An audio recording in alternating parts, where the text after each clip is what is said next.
আমার কাছে আছে রিয়েলমি P3 5G সেট। তো সেটটার প্রবলেম হচ্ছে সেটটা অন হচ্ছে না, চার্জের লোগো শো করছে না, শুধু রেজিস্টার হচ্ছে চার্জে লাগালে, আর কিছুই করছে না।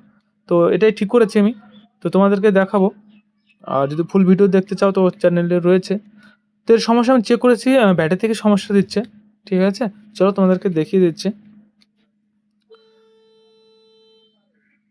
বোর্ডের কোনো সমস্যা নেই, এখানে 5 ভোল্ট দিচ্ছে।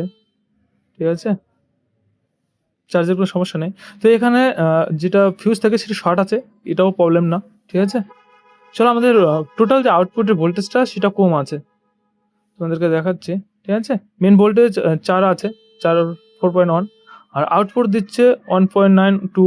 ঠিক আছে, তো এটাই ঠিক করেছি, জাম্পার করে দিয়েছি। তো কোথা থেকে কোথায় জাম্পার করেছি তা সেটা দেখার জন্য অবভিয়াসলি ফুল ভিডিও দেখতে হবে। ঠিক আছে।